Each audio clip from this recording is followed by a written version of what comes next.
ब्रह्मा कुमार रामलोचन भाई, आपका जन्म 12 दिसंबर सन 1950 में अयोध्या के एक छोटे से गांव में हुआ। आपका लौकिक परिवार संपन्न एवं धार्मिक वृत्ति का था। देशभक्ति की भावना से प्रेरित होकर आप सेना में भर्ती हुए। सन 1972 में आपने कलकत्ता में ब्रह्मा कुमारीज विद्यालय के ईश्वरीय ज्ञान व राजयोग की शिक्षा को आरंभ किया, जिससे आपके संस्कारों का दिव्यीकरण हुआ और आपको लोक सेवा करने का एक नया रास्ता मिला। वर्तमान समय आप शांतिवन परिसर में भोजनालय कक्ष की सेवाओं के लिए निमित्त हैं।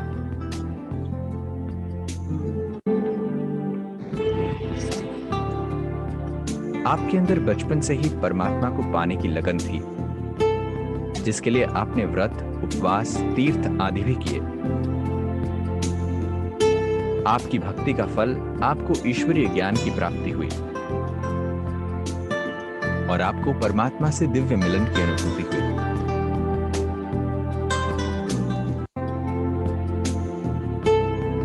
सन 1972 में आप पहली बार मुख्यालय मधुबन आए और यहीं अपना जीवन समर्पित करने का संकल्प ले लिया। मधुबन आकर आपने विभिन्न प्रकार की सेवाएं की।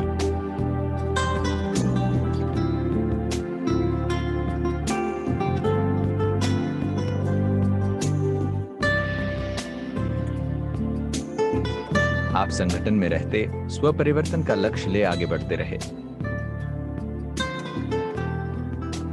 जिससे आपको हर कार्य में सफलता व सर्व का सहयोग मिलता रहा।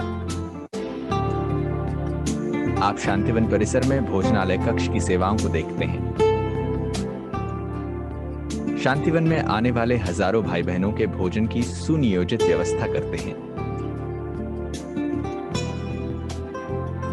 आप दिल से सेवा करते हुए सभी को संतुष्ट करने के लिए प्रयासरत रहते हैं।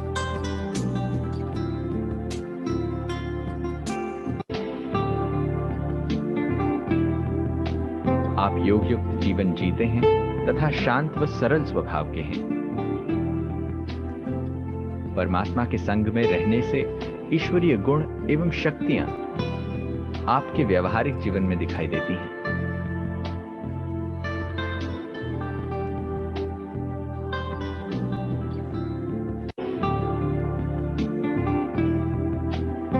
ब्रह्मा कुमार रामलोचन भाई जी का दिव्य ओजस्वी आभा मंडल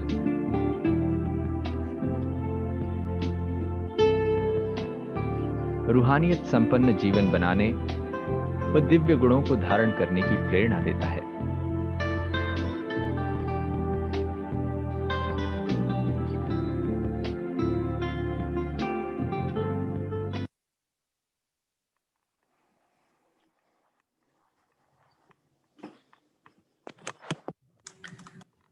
ओम शांति। वेलकम भाई जी। सभी बाबा के परिवार की ओर से भाई जी को बहुत बहुत वेलकम है। भाई जी ने बहुत आज हमारे लिए समय निकाला है, सो वेलकम वेलकम भाई जी। हार्टी वेलकम भाई जी। वेलकम भाई जी। वेलकम। आपका बहुत बहुत स्वागत हमारे इस ग्रुप में। ओम शांति। ओम शांति। ओम शांति। ओम शांति भाई जी। शांति। हमारा बहुत विशेष सौभाग्य है। आई वाज जस्ट थिंकिंग कि आज 18 दिसंबर है और जनरली इस टाइम हम मधुबन में होते हैं और मधुबन में जाते हैं शांतिवन में, तो जब भी भोजन के लिए जाते हैं तो जो भाई जी का चेहरा देखकर ही जैसे कि ऐसा लगता है कि हमने एक फरिश्ते को देख लिया। कैसे उनका चेहरा ही जैसे बाबा का दर्पण है। उनके चेहरे से इतना तेज, इतनी जैसे बाबा की शक्तियां झलकती हैं और उनकी जैसे बाबा ने आज कहा दैवी गुणों की बिल्कुल मूरत ऐसे हमारे आदरणीय भाई जी हैं। बहुत तपस्वी योगी भाई जी हैं और भाई जी ने आज हमें अपने बिजी स्केड्यूल में से समय दिया, तो भाई जी को बहुत बहुत दिल से थैंक्स एंड वेलकम भाई जी। और आदरणीय लक्ष्मी बहन जी भी हमारे साथ हैं Sister Lakshmi will also say a few words. Om Shanti, Sister Lakshmi. Om Shanti Bhaiya. Every time I come to Madhuban, I make sure that I meet with you. There's one story that I would like to share with the family. A couple of years ago, when I came to Madhuban, I brought half a suitcase of peelers for the kitchen. It was so comical. And when I gave the peelers to you, your face was full of surprises. You must have thought, what is she doing? But that came from our heart. We have decided to give you Madhuban the peelers. So I hope I didn't make a fool of myself, but it was a beautiful gift, I thought, at that point in time. But as Saurabh is saying, you welcome people, not by words. You don't talk that much. You don't speak that much, but your demeanor, your aura, your vibrations reach out to people. Thank you for being Baba's child. Thank you for being my family member. Om Shanti Bhaiya. Thank you. Thank you so much, Sister Lakshmi. और I think Rajesh बहन भी 2 शब्द बोलना चाहते थे. Please बोलिए राजेश बहन. ओम शांति भाई जी. ओम शांति. भाई जी के लिए मन में कुछ उद्गार उभरते हैं. कहते हैं कि राम की नगरी अयोध्या से मलय समीर सी सुगंध बही. मलय समीर सी सुगंध बही जो मधुबन की फिजा में आकर बिखर गई. जो मधुबन की फिजा में आकर बिखर गई. खुद भी महकी औरों के जीवन को भी महका रही. खुद भी महकी औरों के भी जीवन को महका रही. मर्यादा पुरुषोत्तम राम सजीवन. दिलाराम बाप के दिल तख्त नशीं. त्यागी तपस्वी योगी जिनका जीवन. त्यागी तपस्वी योगी जिनका जीवन. दिलाराम बाप के त्यागी तपस्वी योगी जिनका जीवन. करते जन जन का आप मार्गदर्शन. भगवान भी करना चाहते जिनका दर्शन. ऐसे भाग्यशाली हैं हमारे भ्राता रामलोचन जी. ऐसे भाई जी का इंडियाना परिवार की ओर से इस रूहानी बगिया में बहुत बहुत स्वागत है. और जो भाई जी प्रकाश डालेंगे, कैसे घर संसार में रह के महके हमारा जीवन. कैसे घर संसार में रह के महके हमारा जीवन. और भाई जी हमें सिखाते बनाओ निरंतर योगी जीवन. बनाओ निरंतर योगी जीवन. तो प्रकाश डालेंगे हमारे भ्राता भाई जी. ओम शांति. Thank you. Very nice. ओम शांति. और भाई जी हम सभी परिवार इंडियाना से तो है ही, साथ में आदरणीय लक्ष्मी दीदी और मिशिगन फैमिली, हमारे गो टू मीटिंग फैमिली भी सब जुड़े हैं. और इंडिया से भी कुछ भाई बहनें जुड़े हैं. तो पूरा विश्व ही हम सभी आपको सुन रहे हैं. और वेलकम भाई जी. गौतम भाई आप भी हैं. Would you like to say hello to भाई जी and then we can begin.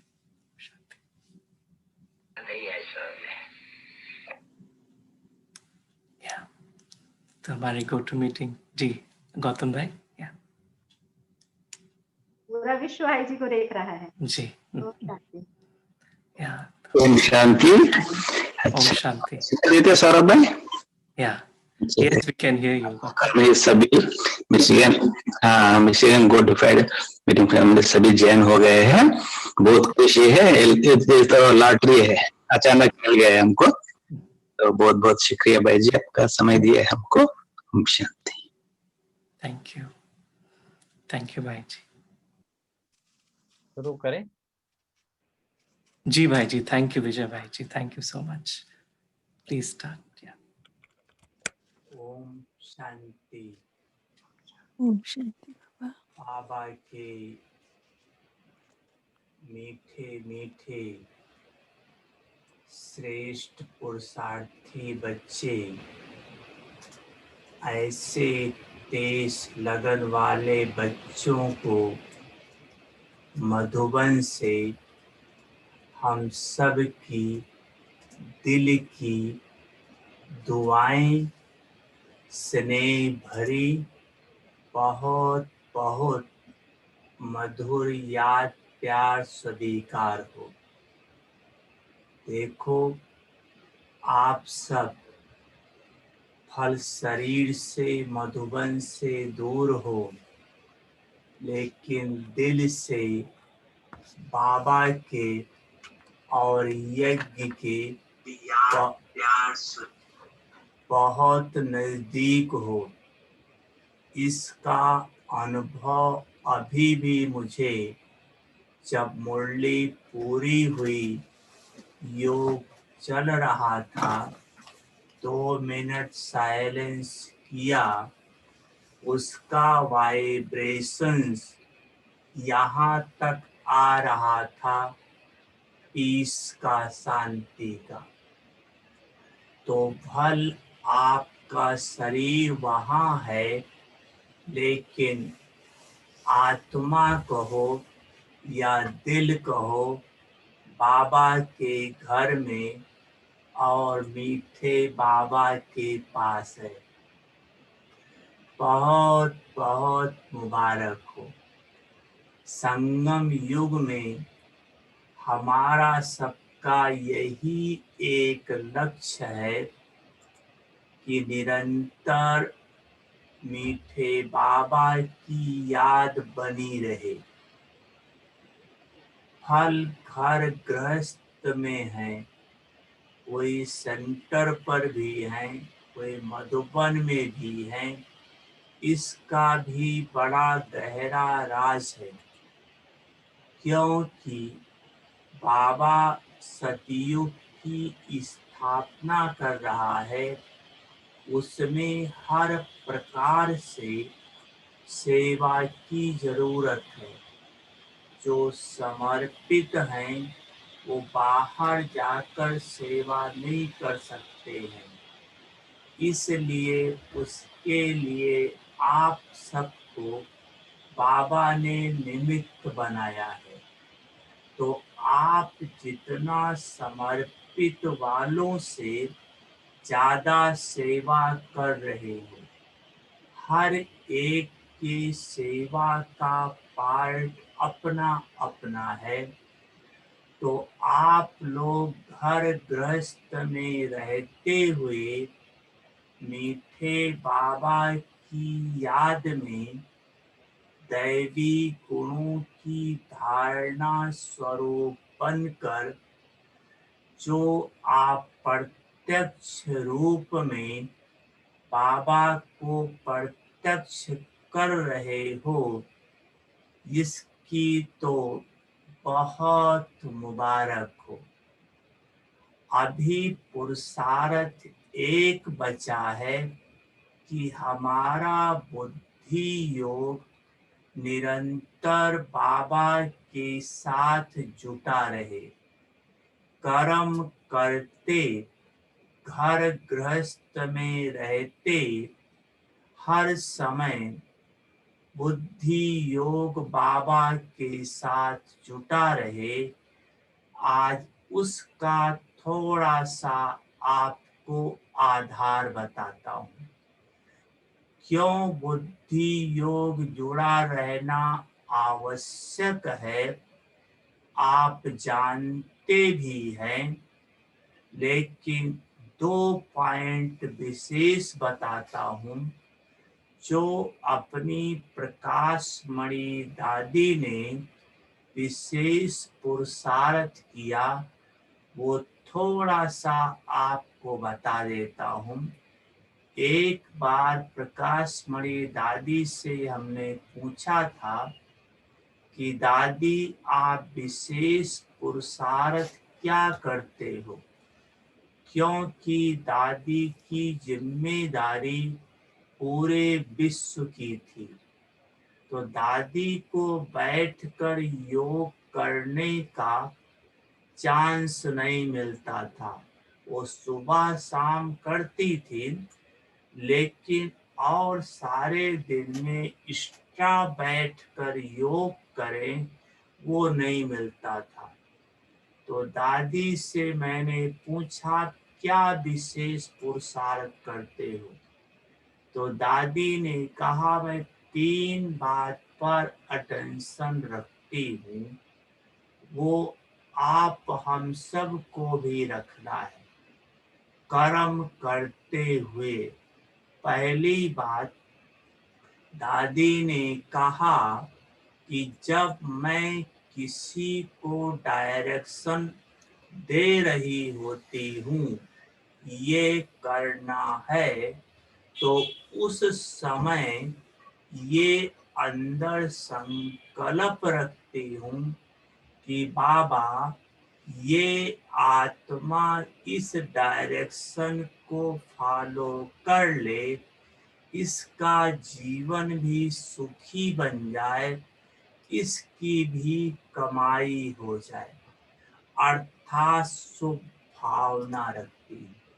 इससे फायदा देखा कि जो ये शुभ भावना रखा और बाबा की याद में रहकर उसे जो कहा, इससे वो बच्चा उस बात को धारण कर लेता है।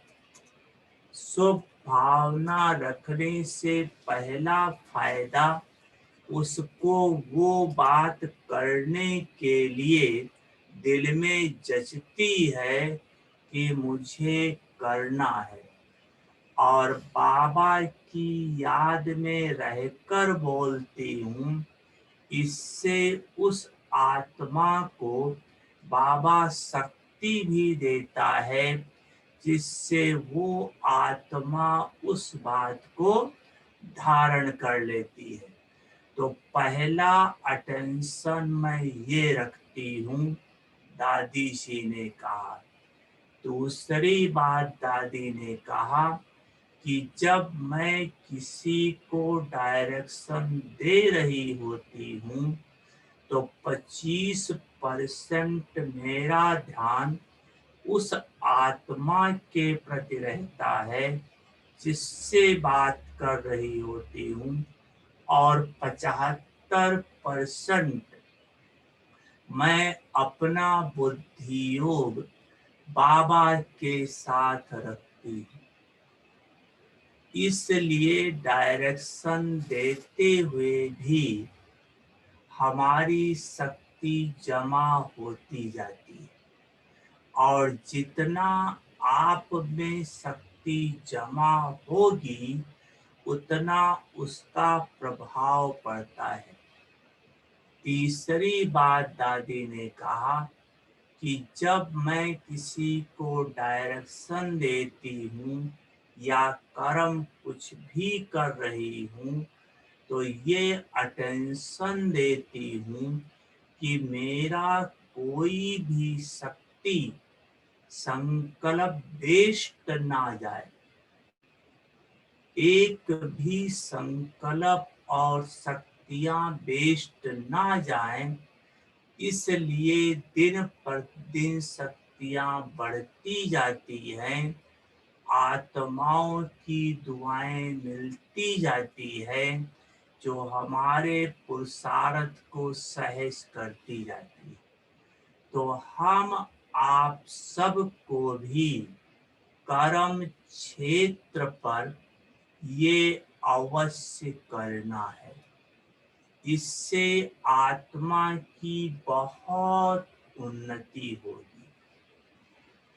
तो उसके लिए क्या करना है, ये तुरंत नहीं हो पाएगा, लेकिन अमृत बेला से जब ये हमारा संकल्प और बाबा से प्राप्तियां होगी, तब ये प्रैक्टिकल हो पाएगा। अमृत बेले का प्रभाव सारे दिन के दिनचर्या पर अवश्य पड़ता है, ये सबको अनुभव है। अगर अमृत बेला आपका योग अच्छा लग गया, आपकी आत्मा ने बाबा से शक्तियों की अनुभूति कर ली, बाबा से वरदान प्राप्त कर लिया, तो सारा दिन निमित्त मात्र अटेंशन देने से आपका जो ये बताया 3 पॉइंट ये निरंतर हो जाएगी। तो अमृत बेले को पावरफुल बनाने का आधार है अमृत बेले का पहला संकल्प। जो आप सोकर उठते हो और जो पहला संकल्प आता है वही सभी संकल्पों को लेकर के आता है। आज आप प्रयोग करके देखना कि जो पहला संकल्प आता है वो संकल्प आधार है, वो संकल्प हटता नहीं है। मेजॉरिटी आँख खुलते ही 3 प्रकार में किसी न किसी प्रकार का संकल्प आता है। पहला संकल्प है कई बाबा के बच्चे आँख खुलते ही घड़ी देखते हैं कितना बजा है। दूसरा, किसी बच्चे का संकल्प जो अगले दिन शाम की दिन की दिनचर्या अगर चार्ट देखकर बाबा को नहीं सोया है तो जो दिन की दिनचर्या का प्रभाव मन के ऊपर था आँख खुलते ही उसका संकल्प आता है। और कई बच्चे आँख खुलते ही बाबा गुड मॉर्निंग करते हैं। अब ये तीनों की रिजल्ट क्या होती है बताता हूँ। आप आज तो आपके यहाँ अमृत वेला अभी चल रहा है, सुबह है, आज शाम से प्रयोग करके देखना। अगर आप सो करके उठकर घड़ी देखते हैं तो जब आप योग में बैठेंगे तो हर 10-15 मिनट के बाद संकल्प आएगा अभी कितना बजा है, कितना टाइम और बाकी है। अर्थात टोटल आप निसंकल्प होकर बाबा के पास नहीं बैठ पाएंगे। घड़ी अर्थात टाइम कॉन्शियस ही रह जाएगी। और जो बच्चे अगले दिन का प्रभाव रह जाता है उनके लिए बाबा ने कहा था शाम को चार्ट देकर और अगले दिन बाबा से प्रेरणा लेकर अच्छा हुआ बुरा हुआ सब बाबा को देकर अगले दिन की प्रेरणा लेकर और बाबा की याद में सो जाओ। तो सोकर उठते ही जो आपने अगले दिन के लिए प्रेरणा लिया था वो याद आएगा कि बाबा ने ये कहा था। और तीसरी बात, जो सोकर उठते ही सिर्फ बाबा गुड मॉर्निंग करते हैं ये भी गलत है। सिर्फ बाबा गुड मॉर्निंग नहीं, आँख खुलते ही सबसे पहले बाप दादा गुड मॉर्निंग, गुड मॉर्निंग दोनों से करनी है, माँ बाप दोनों से। गायन है ले लो दुआएं माँ बाप की, सर से उतरेगी गठरी पाप की। तो हमें गुड मॉर्निंग दोनों से करना है और याद शिव बाबा को करना है। याद ब्रह्मा को नहीं करना है, लेकिन गुड मॉर्निंग दोनों से करना है। तो किस विधि से दोनों से गुड मॉर्निंग करें, क्योंकि आंख खुलते ही हमें दोनों से गुड मॉर्निंग करनी है। तो किस विधि से? अगर आप ब्रह्मा से गुड मॉर्निंग करो, माँ से, ब्रह्मा माँ से, तो वो फरिश्ता है, सूक्ष्म वतनवासी है। तो जब आप पहले संकल्प में आकारी भी बन जाओ और जब आप पहले संकल्प में निराकारी भी बन जाओ, अर्थात जब तक आत्मक स्वरूप में नहीं टिके हैं तब तक शिव बाबा से आपका कनेक्शन जुट नहीं सकता, बाबा से गुड मॉर्निंग पहुंच नहीं सकती। इसलिए जब आप पहले ही संकल्प में निराकारी और आकारी दोनों बन जाओ, तब दोनों से गुड मॉर्निंग एक साथ हो सकती है। कई बच्चे करते भी होंगे, लेकिन क्या मुझ आत्मा की गुड मॉर्निंग बाबा तक पहुंची भी? अगर पहुंचती है तो उसका प्रूफ है कि पहले ही संकल्प में खुशी और शक्ति की अनुभूति अवश्य होती। अगर पहले संकल्प में आत्मा ने खुशी और शक्ति की अनुभूति कर ली तो फिर तो पुरुषार्थ चल पड़ेगा।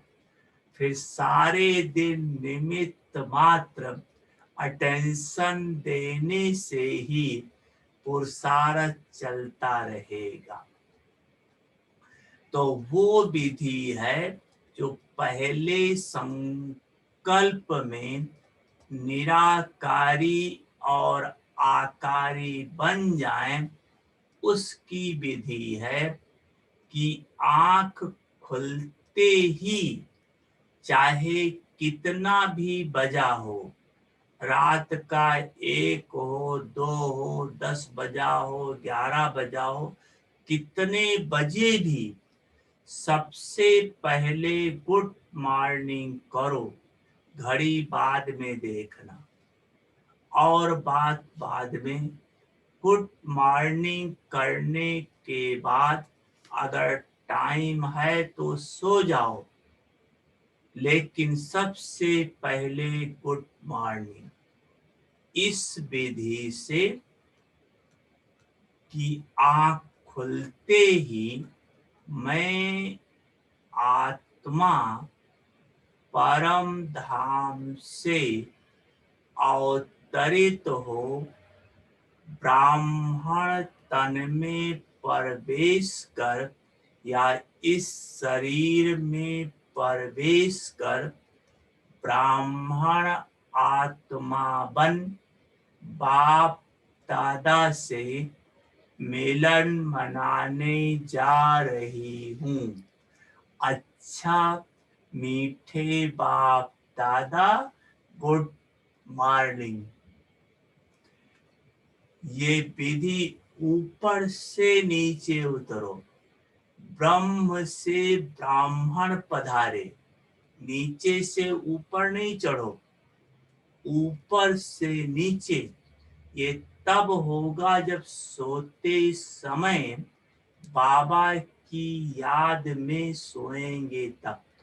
तो मैं आत्मा परम धाम से उतर कर ब्राह्मण आत्मा बन बाप दादा से मिलन मनाने जा रही हूँ।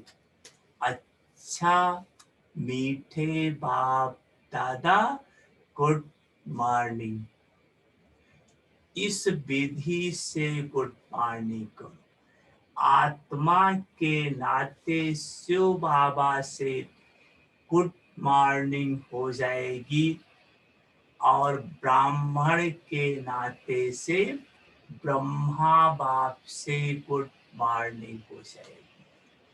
दोनों से गुड मॉर्निंग करके फिर आप याद का अभ्यास करो।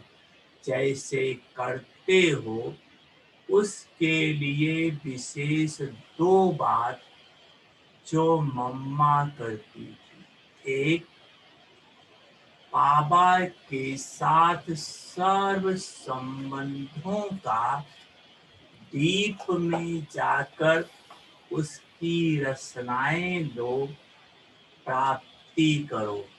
पिछली मुरली चली थी, अनुभूति, प्राप्ति, तृप्ति, 3 बातें थी।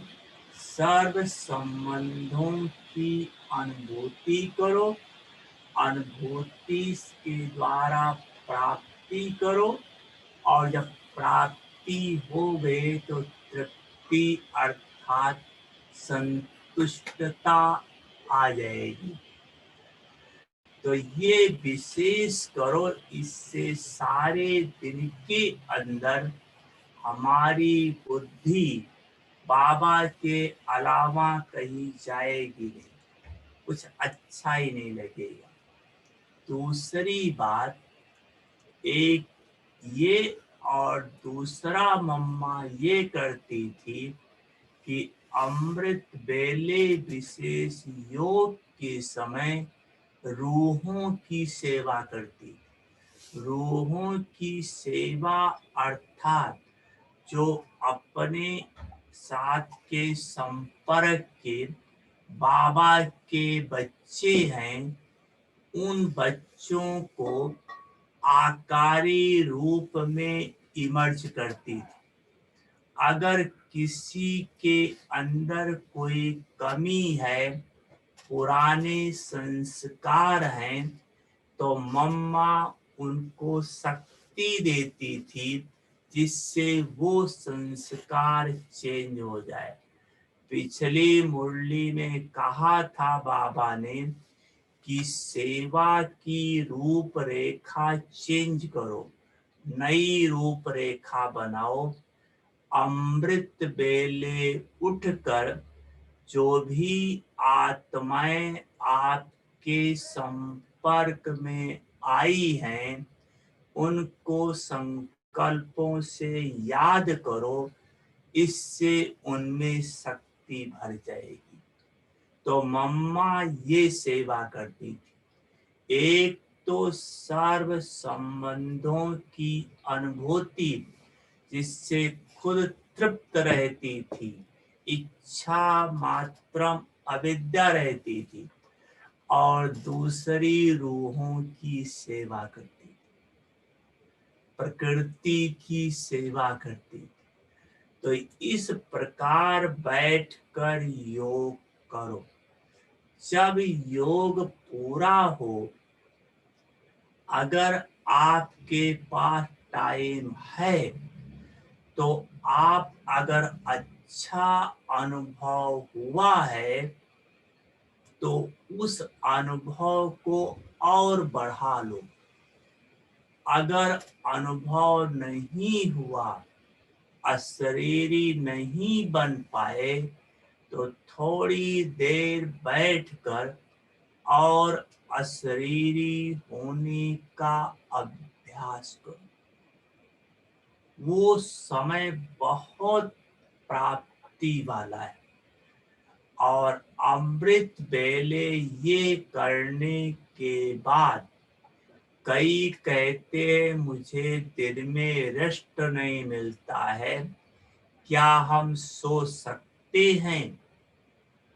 अगर जरूरी समझते हो तो सो जाओ, लेकिन सोने से एक नुकसान होता है।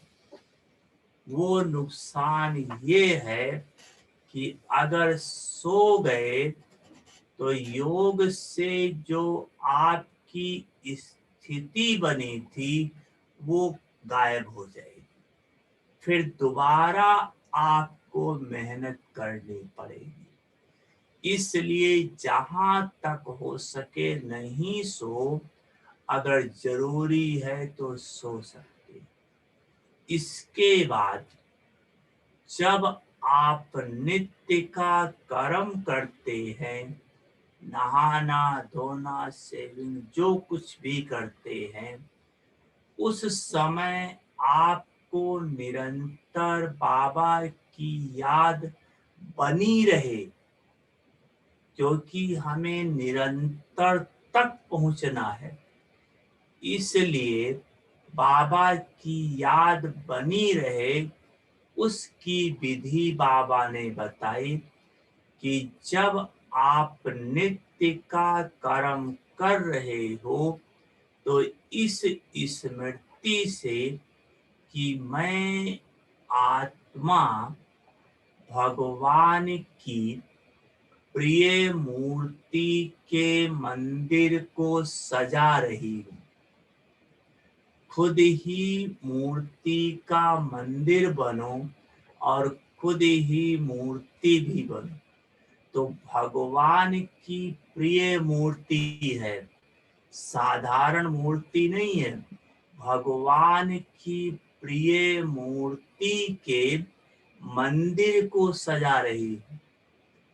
इसमें बाबा की भी याद है और शरीर की संभाल भी है। कई ब्राह्मण बच्चे हेल्थ कॉन्शियस होते हैं। जरा सा शरीर को कुछ होता है तो देह की स्मृति, बीमारी की स्मृति, दवाई की स्मृति, डॉक्टर की स्मृति आने लगती है। ये भी रॉन्ग है। और कई बच्चे शरीर से इतना बेपरवाह हो जाते हैं, इतना पुतला है, विनाश हो जाएगा, ये भी रॉन्ग है।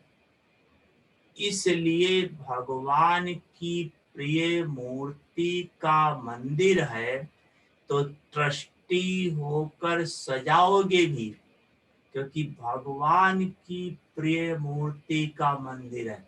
उतने प्यार से इसको संभालोगे और सजाओगे। और मेरा ये शरीर नहीं है, भगवान की प्रिय मूर्ति का मंदिर है, तो इस शरीर से भी न्यारे रहोगे। तो ये शरीर नहीं, लेकिन मूर्ति का मंदिर है। तो मैं इस मूर्ति के मंदिर को सजा रही हूँ। इसके बाद जब आप क्लास करते हैं, चाहे मुरली ऑनलाइन सुनते हैं या सेंटर पर आते हैं, मुरली सुनने के पहले 5-10 मिनट योग आवश्यक है। क्यों आवश्यक है? क्योंकि मुरली सुनने के लिए मन की एकाग्रता बहुत आवश्यक है। ये जो गायन है कि शेरनी का दूध सोने के बर्तन में ठहर सकता है, तो जो 5-10 मिनट पहले योग करते हैं, स्वयं को शरीर से न्यारा कर लेते हैं, बाबा से जुड़ जाते हैं, तो वो हमारी बुद्धि सोने की बन जाती है। जो भी बाबा की मुरली होगी ग्रहण कर लेंगे। तो मुरली आप सुनो, किस विधि से सुनो, क्योंकि देखा गया है, जैसे अभी आपने मुरली सुनी है, साक्षी होकर देखो अपने आप, मुरली की पॉइंट भूल गई। अगर मुरली की पॉइंट भूल गई तो आप सोचो सारा दिन कैसे मुरली का लाभ ले पाओगे। तो आपको बाबा की मुरली की पॉइंट याद रहे, उसकी विधि आपको बताते हैं कि किस विधि से मुरली सुनो तो आपको बाबा की मुरली की पॉइंट याद रह जाएगी। आज का दिन तो मुरली सुन लिया, कर सुन करके देखना। जब आप मुरली सुन रहे हो तो इस विधि से सुनो। मुरली सुनाने वाले को नहीं देखो कि कौन मुरली सुना रहा है, लेकिन मुरली किसने सुनाई है और किसके द्वारा सुनाई है, उसको सन्मुख देखो। अब प्रश्न उठ सकता है कि सुनाने वाला तो कोई भाई बहन सामने बैठा है, बाप दादा को कैसे अनुभव करें कि बाप दादा मुरली सुना रहा है, क्योंकि सुनाने वाला तो सामने कोई भाई या बहन है। उसका बहुत अच्छा एग्जाम्पल बाबा ने बताया था कि जैसे पहले जमाने में अगर कोई बच्चा घर से या रिश्तेदार घर से बाहर गया है, जब वो पत्र भेजता है, लेटर घर पे भेजता है, माँ बाप पढ़े हुए नहीं हैं, किसी से वो लेटर पढ़वाने जाते हैं, तो जिस समय वो लेटर पढ़ के सुना रहा होता है, उस समय उसको कौन दिखाई पड़ता है?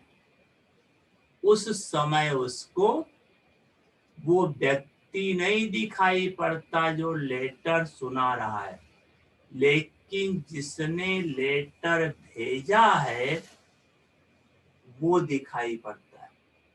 और सुनाने वाले की आवाज में बच्चे की आवाज सुनाई पड़ती है, और जैसा जैसा पत्र में लिखा है, सुनते सुनते वैसी हालत हो जाती है।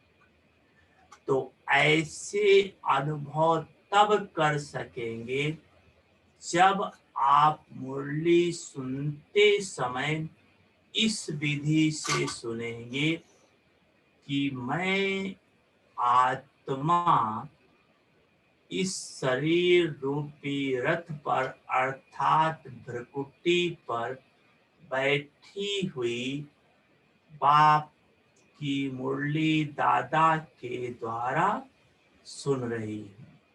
बाबा की मुरली ब्रह्मा बाबा के द्वारा सुन रही है। जब आप इस स्मृति से मुरली सुनेंगे तो आप देखेंगे 4 फायदा प्रैक्टिकल आपको होगा। आज ये प्रयोग करके देखना। पहला फायदा कि जब आप इस विधि से सुनेंगे तो मुरली सुनते समय मन एकाग्र होने के कारण, क्योंकि आत्मा मन बुद्धि संस्कार सहित है, तो एकाग्र होने के कारण मुरली की पॉइंट बुद्धि में बैठ जाएगी। दूसरा फायदा, जितना आत्मक स्वरूप में टिक कर मुरली सुन रहे हैं, उतना देह से न्यारे हैं, तो देह से न्यारे होने के कारण भगवान के साथ प्यार स्वतः जुड़ जाएगा। तो जिससे प्यार होता है उसकी एक एक बात दिल में छप जाती है, तो भगवान की मुरली याद रह जाएगी। तीसरी बात, जब भगवान की मुरली सुनते हो उस समय बाबा उस पॉइंट को धारण करने के लिए शक्तियां भी देता है, क्योंकि बाबा जानता है कि बच्चों की बुद्धि अभी इतनी सतो प्रधान नहीं बनी है, इसलिए बाबा शक्ति देता है। आप सबको याद होगा, जो पुराने हैं, जब मधुबन में बाबा से मिलने आते थे पांडव भवन में, ओम शांति भवन में मिलते थे, तो बाबा क्या कहता था, ये विदेश वाले बैठे हैं, मुरली सुनते थे तब तक ट्रांसलेशन मिलता था, और जब पार्टियां मिलती थी तब ट्रांसलेशन नहीं होता। तो बाबा कहता था, देखो ये बैठे हुए बच्चे बाबा का वाइब्रेशंस कैच कर रहे हैं, बाबा से शक्तियां ले रहे हैं। तो बाबा मुरली सुनाते समय शक्ति भी देता है।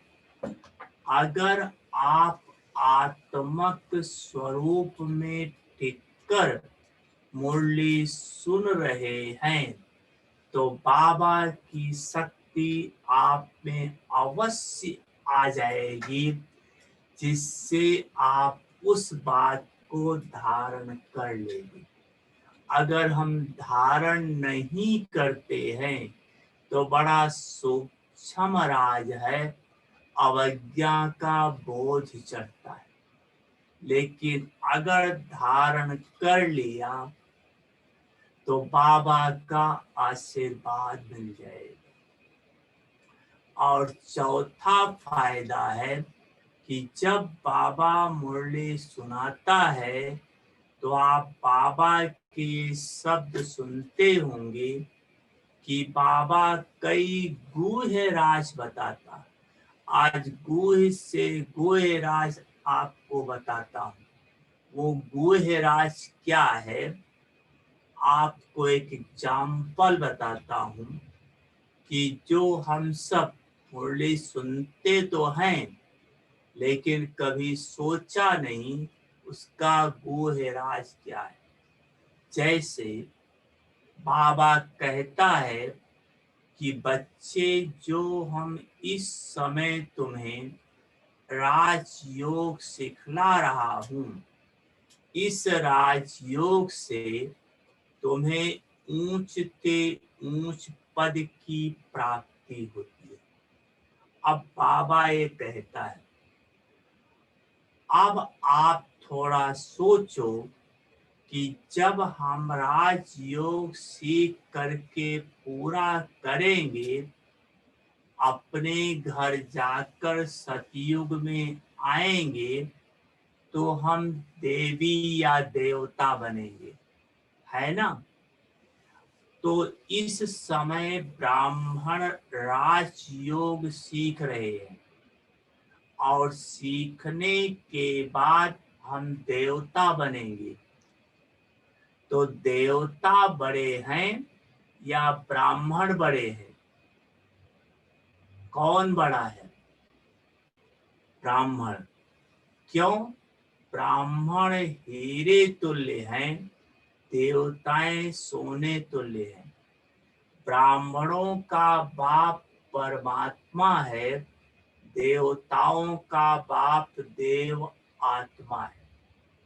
तो ब्राह्मण देवताओं से बड़े हैं, अब हम ब्राह्मण राजयोग सीख कर देवता बने, तो यह तो हम नीचे गए, ऊंचते ऊंच पद की प्राप्ति कहाँ हुई।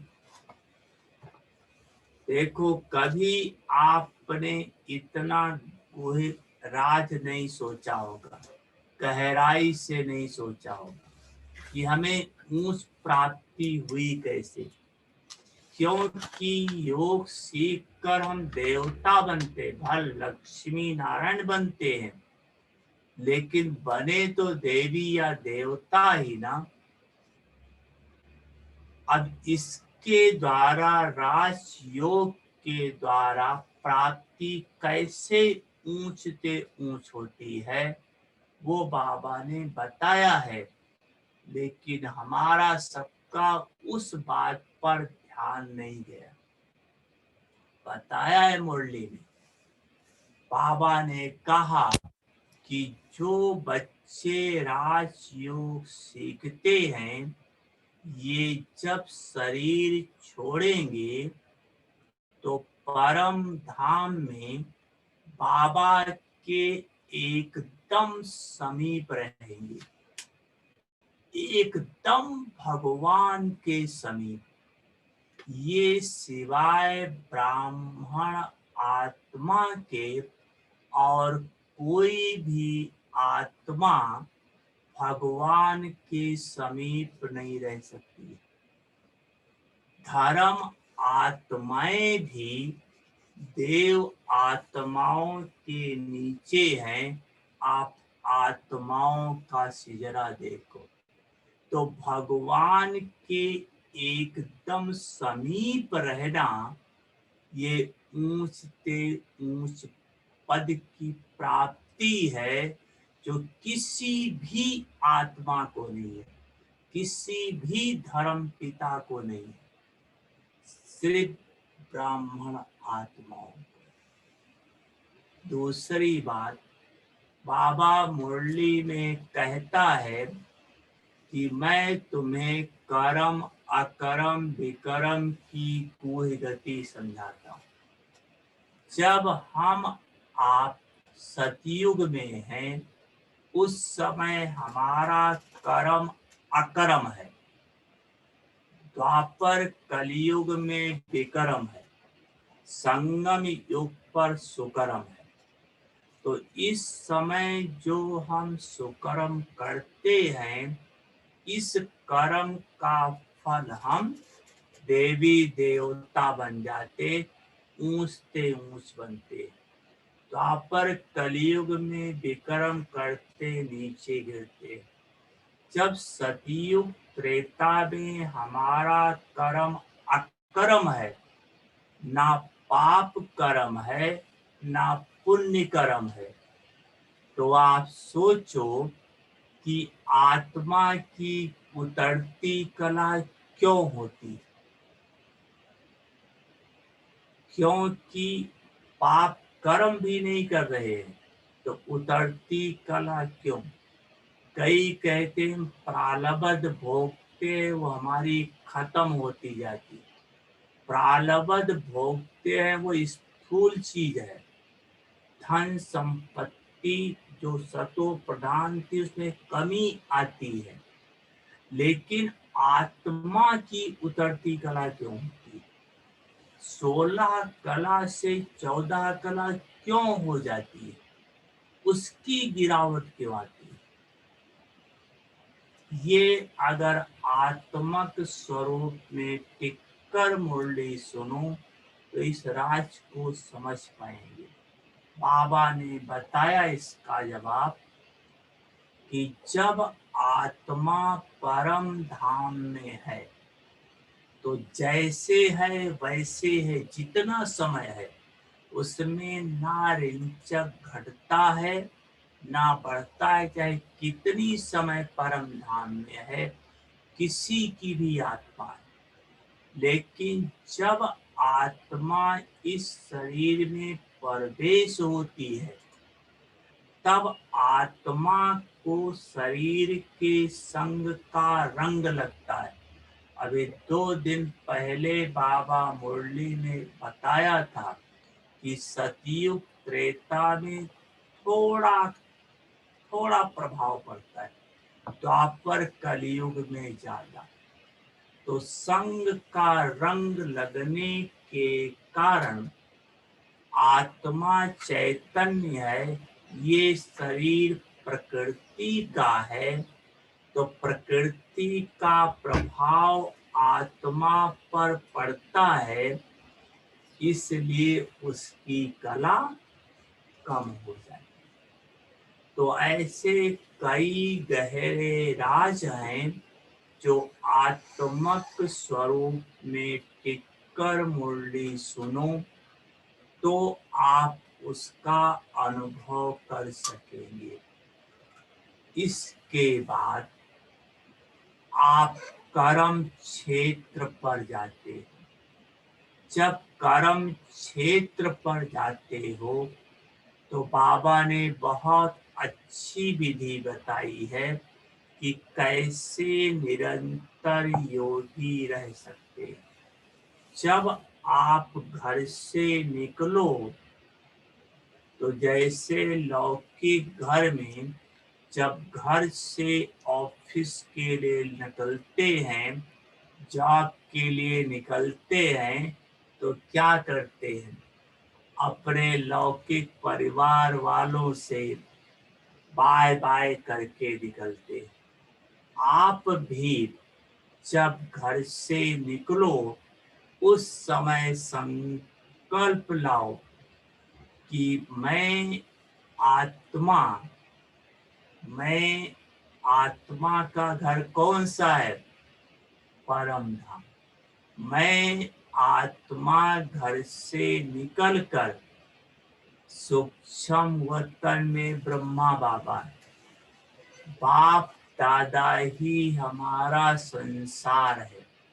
मैं आत्मा बाप दादा से बाय बाय करके, मीठे बाप दादा आप हमारे साथ साथ चलो, बाबा को साथ में लेकर चलो, फरिश्ते रूप में आप चाप पर जाओ। और जब ऑफिस में पहुंचते हैं तो पहले क्या करते हैं? अपना अटेंडेंस लगाते हैं। पहले तो रजिस्टर में साइन करते थे, अब तो रूपरेखा चेंज है। तो जिस समय आप अटेंडेंस लगाते हो, चाहे मोबाइल में चाहे कहीं भी, उस समय संकल्प लाओ कि क्या मैं आत्मा अपने ऑफिस में भी अटेंडेंस लगा रही हूँ। आत्मा की ऑफिस कौन सी है? आत्मा का ऑफिस है सूक्ष्म वतन। आपका सब कुछ कार्य व्यवहार का हिसाब किताब सूक्ष्म वतन है। इसके बाद क्या करते हो? जाकर चेयर पर बैठते हो। जब चेयर पर बैठो तो तुरंत संकल्प करो कि ये शरीर इस कुर्सी पर बैठ रहा है, मैं आत्मा अपने सीट पर बैठी हूँ। अर्थात आप आत्मक स्वरूप में टिक कर बैठो। फिर क्या होता है? फिर प्यून फाइल लाता है, कई चीज पर साइन करते हैं, ओके करते हैं। तो जिस समय आप साइन कर रहे हो, संकल्प करो कि बाप दादा के पास जो हमारे कर्मों की फाइल है, क्या उस पर बाप दादा साइन कर रहा है? ये कर्म ओके है। इससे आपका कर्म 100% श्रेष्ठ होगा। और अगर कुछ गलत कर आ रहा होगा करने का, तो ये संकल्प गलत से रोक देगा, फायदा हो जाएगा। इसके बाद आप अगर ऑफिस में टाइम मिलता है मार्जिन हो, तो 1 घंटे के बाद 2 घंटे के बाद ट्रैफिक कंट्रोल अवश्य करो। इससे मन की तार बाबा के साथ जुड़ी रहे।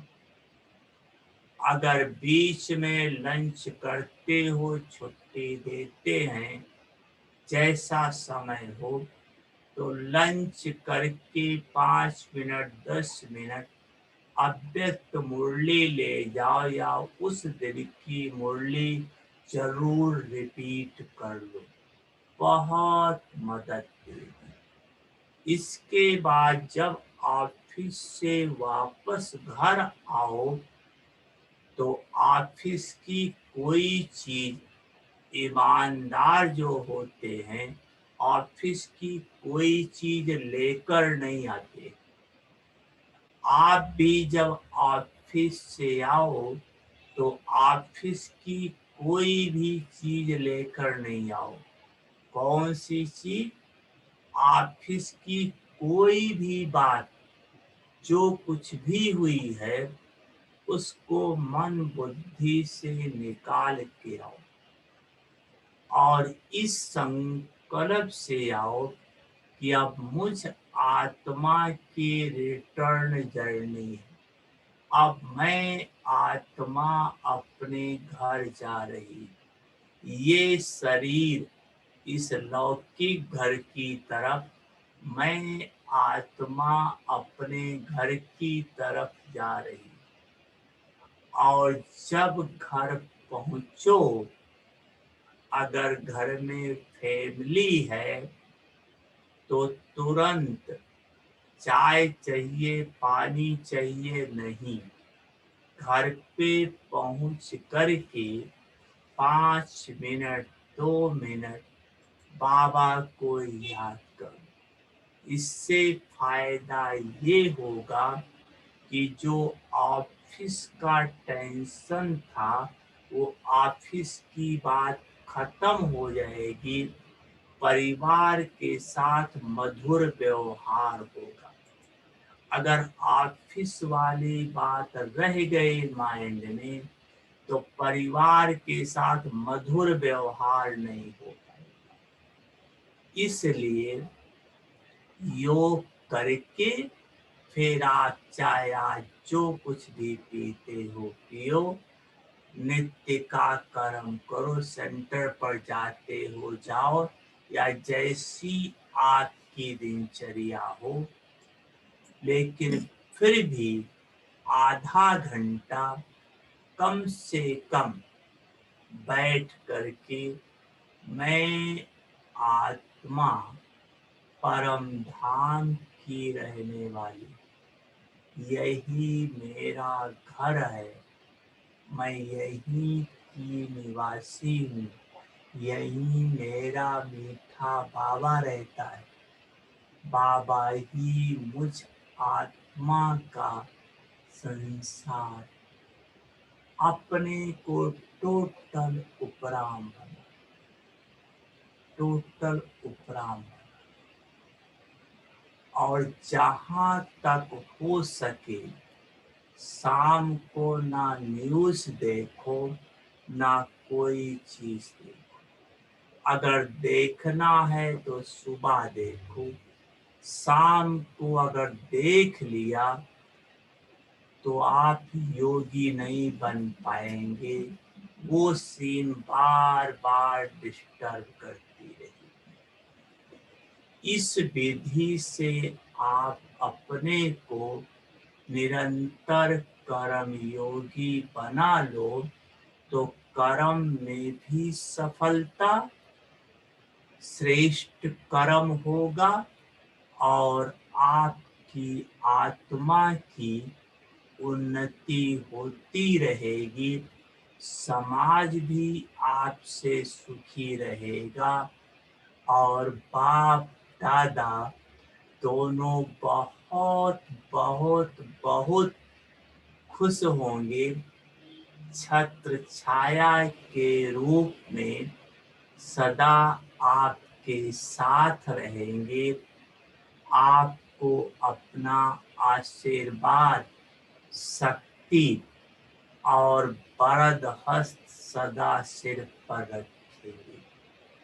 ऐसी आत्मा बहुत जल्दी संपूर्णता को प्राप्त करेगी। अच्छा, ओम शांति।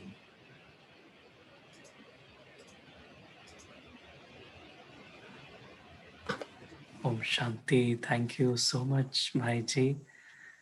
भाई जी ने कितनी सहजता से, कितनी गहराई से, भाई जी के एक एक शब्द में इतनी शक्ति का अनुभव हो रहा था कि ऐसे लग रहा था कि जैसे एकदम अंदर तक भाई जी की एक एक बात पहुंच रही है।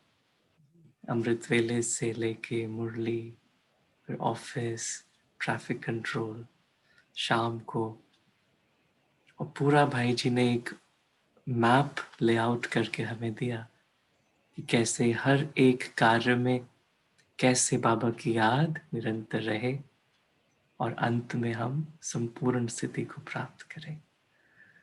So thank you so much भाई जी, वी रियली रियली अप्रिशिएट।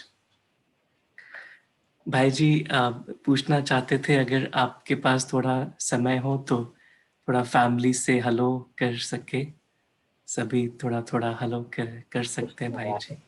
बाबा ने कहा है कि जो सतयुग के आरंभ और कलयुग के अंत का बारे में बाबा ने कुछ बोला। किसी ने, गीता बहन ने क्वेश्चन किया,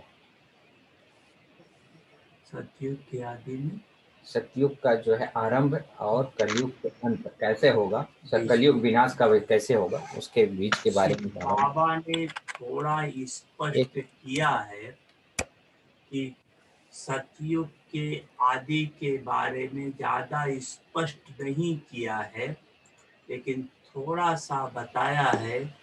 वो भी कई बार कई रूपों में बताया है। एक बार बाबा ने कहा है लास्ट में मिलिट्री का शासन होगा, लास्ट में सब ब्रह्मा कुमारियों के हाथ में सौंप देंगे गद्दी और आप देश को कंट्रोल करेंगे, वहाँ के राजा के रूप में सब लोग मानेंगे।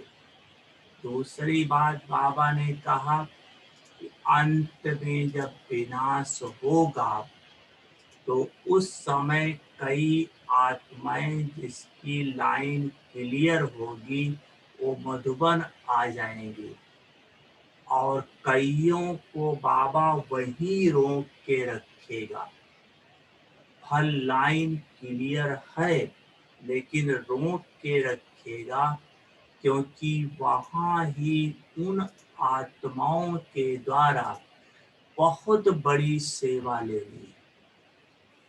क्योंकि आपको अपने भक्तों का, प्रजा का भी उद्धार करना है, कल्याण करना।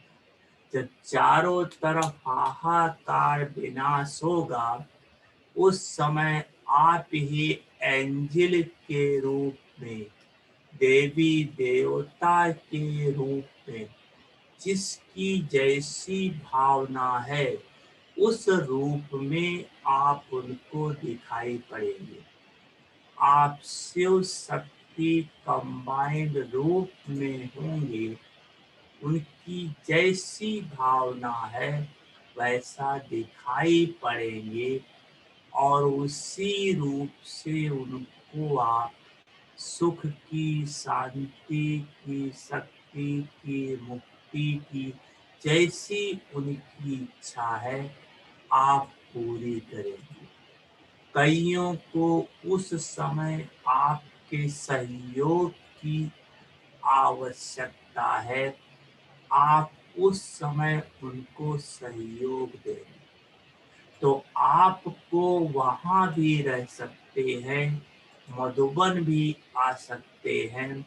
जैसे बाबा को सेवा करानी होगी उस आधार से वहां का रहेगा।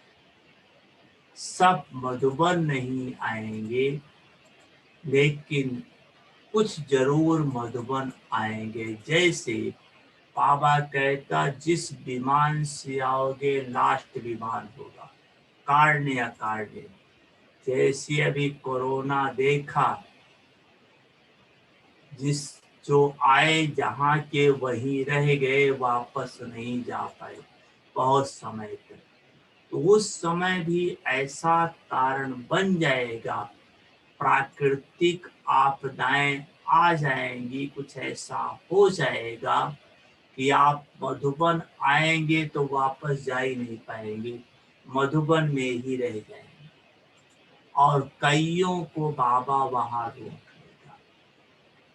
तीसरी बात बाबा ने कहा कि जो ये एडवांस पार्टी गई हुई है, ये एडवांस पार्टी नई दुनिया की रचना की तैयारी कर रही है। उस समय एडवांस पार्टियां भी प्रत्यक्ष होंगी, इस रूप में नहीं, देवी देवता के रूप में नहीं, लेकिन जो आत्मा में गुण भरा है, शक्तियां भरी हैं, वो प्रत्यक्ष हो जाएंगी। उस प्रत्यक्षता के आधार से वो उस समय बहुत बड़ा काम करेंगी, इसको चेंज करने में, सतो प्रधान दुनिया लाने में। तो एक बहुत बड़ा रोल एडवांस पार्टी का होगा। उन्हीं के द्वारा नई दुनिया की शुरुआत होगी, क्योंकि वो बीके नहीं बनेगी, बीके को बच्चा नहीं हो सकता, उन्हीं के द्वारा दुनिया चली। ऐसे कुछ पॉइंट बाबा ने बताई है जो थोड़ा हमारी स्मृति में हुआ।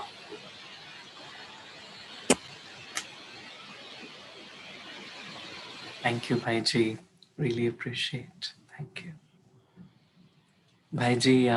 सभी परिवार मिलके थोड़ा आपके साथ टाइम स्पेंड करना चाहते थे, और जैसे कि हमने देखा भी, ऐसे तो हर दिन ही सेलिब्रेट करने के लिए होता है।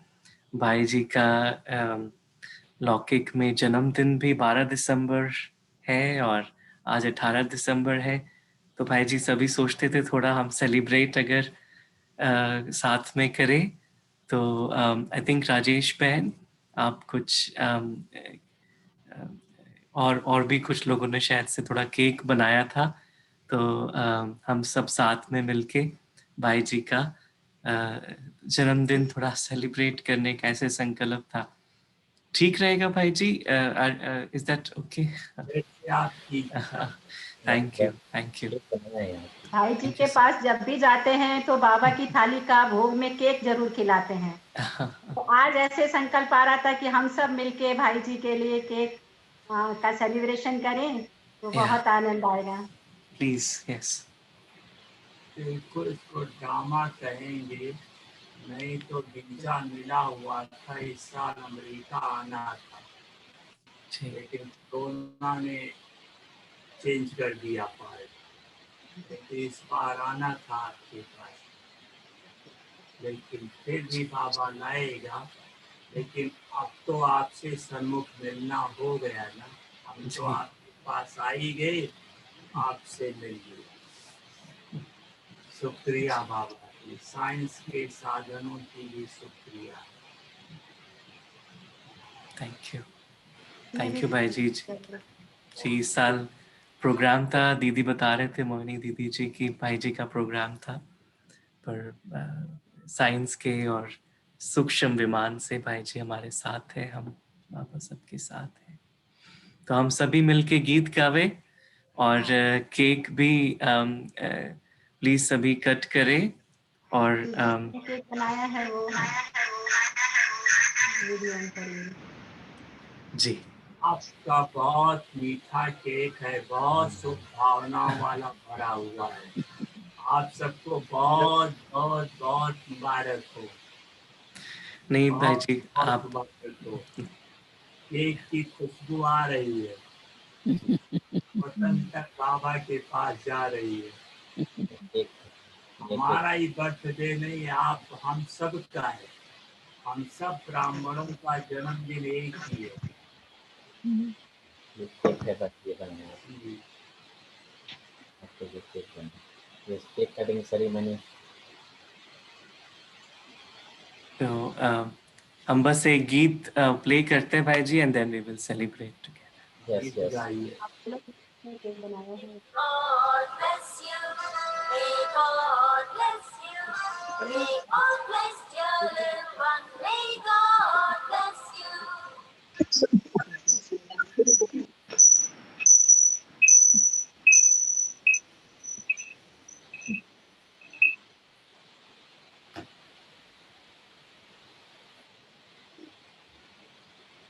और भाई जी, और भी खुशी की बात है, हमारे मिशिगन बाबा के परिवार से शांति बहन जी का भी आज ही जन्मदिन है। तो हम अरे उनका भी वाह वाह वाह। मिशिगन बाबा के परिवार से शांति बहन जी का भी आज ही जन्मदिन है, तो हम उनका भी जन्मदिन साथ में सेलिब्रेट कर रहे हैं। बहुत थैंक बहुत यू। Just play. शांति बहन, शांति बहन। हाँ, हैप्पी बर्थडे। और भाई कुछ संदेश बहन, तो बहन ने भी बना के रखा हुआ है। शांति बहन का शांति भाई जी, ओम शांति। जन्मदिन की बहुत बहुत मुबारक है भाई जी। जी। ओम शांति भाई जी, ओम जन्मदिन शांति। का बहुत बहुत बधाई है। Thank you. Happy birthday to you. Happy birthday, happy birthday, happy birthday to you.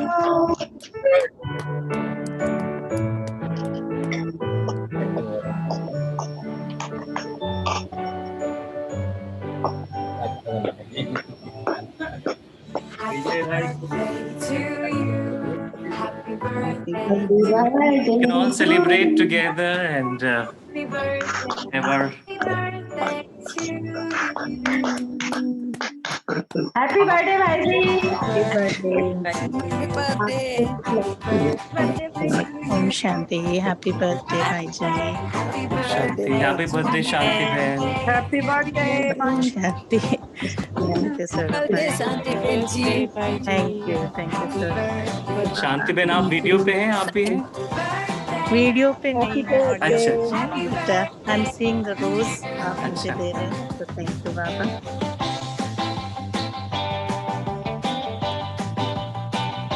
सभी ताली बजाते रहे तो। सौरभ भाई जीतू बने केक बनाया है। हाँ, केक संध्या बहन ने भी बनाया। सगीता बहन ने। संगीता बहन ने भी केक बनाया। अरे वाह। to you. और संध्या बहन ने भी बनाया है। Happy birthday, happy birthday to you. Happy birthday to you. Happy birthday to you. Happy birthday, happy birthday, happy birthday to you.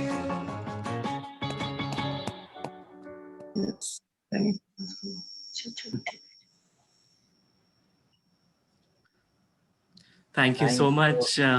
Wish you very very happy birthday.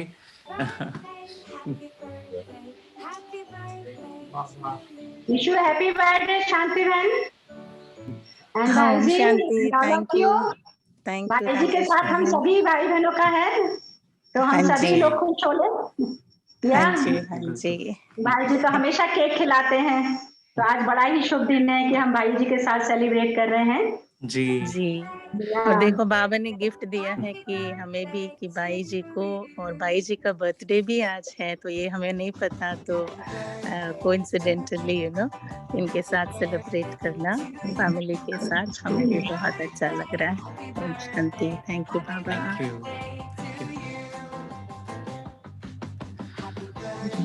और आदरणीय विजय भाई जी का भी बहुत बहुत थैंक्स। उन्होंने बहुत एफर्ट करके और सब ऑर्गेनाइज किया। विजय भाई जी थैंक यू सो मच।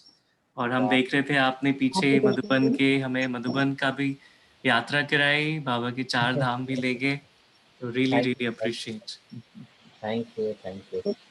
बाबा सेवा कराता है। थैंक यू भाई जी। आप हमेशा जब भी जाते हैं तो कितनी आप प्यार से टोली सीधे मुंह में खिलाते हैं, हमें याद है। और अगर आप थोड़ा हमें टोली खिला सके तो दैट वुड बी रियली तो नाइस। टोली भी खिलाएंगे भाई जी, और कुछ आशीर्वचन भी बोलेंगे। भाई जी का आशीर्वचन बहुत लाभदायक होते हैं। जी जी जी प्लीज। तो भाई जी कुछ हम सभी के लिए आशीर्वचन बोलेंगे और टोली भी खिलाएंगे। भाई जी तो हमेशा खिलाते हैं टोली। ओम शांति। ओम शांति विजय भाई जी। आपसे गुड विशेस मांग रहे हैं। हैप्पी बर्थडे के ऊपर मेरा एक शांति लगता है। यस। बाबा ने बर्थडे पर बहुत अच्छा एक बार सुनाया था कि बर्थडे मनाना अर्थात अपने ओरिजिनल बर्थ का समझना कि भगवान ने किस लिए अपना बनाया है। तो उस समय आपको अपने जीवन की वैल्यू का पता पड़ेगा कि हमको भगवान ने किस लिए अपना बनाया। हमारा रीबर्थ है, पुराने से तो हम मर चुके हैं। लौकिक का जन्मदिन है, लेकिन लौकिक होते हुए भी हम सबको स्मृति अलौकिक की रहती, क्योंकि लौकिक से ही अलौकिक बनेंगे। तो ऐसे श्रेष्ठ जन्मदिन की कि जिस दिन भगवान ने मुझे, हम आप सबको अपने योग्य समझा, अपने कर्तव्य के लायक समझा और अपना बना लिया, ऐसे जन्मदिन की और जन्मदाता के बाप दादा की और ऐसे मीठे बाप दादा की मीठी फैमिली की आप बहुत बहुत बहुत मुबारक हो। सदा जीवन का लक्ष्य कि मुझ आत्मा के जो विशेष गुण देखकर भगवान ने अपना बनाया, वो हम पूरा करके दिखाएंगे ही। मीठे बाप दादा की आस पूर्ण करके दिखाएंगे ही। इसी के निमित्त ये जन्मदिन मनाया जाता है, जिससे वो स्मृति और ताजा हो जाए और हम आत्माएं बाप दादा का नाम पाला कर। ठीक है। थैंक यू सो मच भाई जी फॉर ऑल योर ब्लेसिंग्स। सभी थोड़ा थोड़ा हेलो करें भाई जी को, सभी अनम्यूट करके। थैंक यू भाई जी, thank you very much. Om Shanti भाई साहब। ओम शांति भाई जी। शांति। Thank you. शांति भाई जी। ओम शांति भाई जी। शांति भाई जी। यहाँ 6:30 बज रहा है, हम लोग योग में जा रहे हैं। शांति भाई जी। अच्छा अच्छा। ओम शांति। थैंक यू भाई जी, thank you very much. Thank you. हाँ।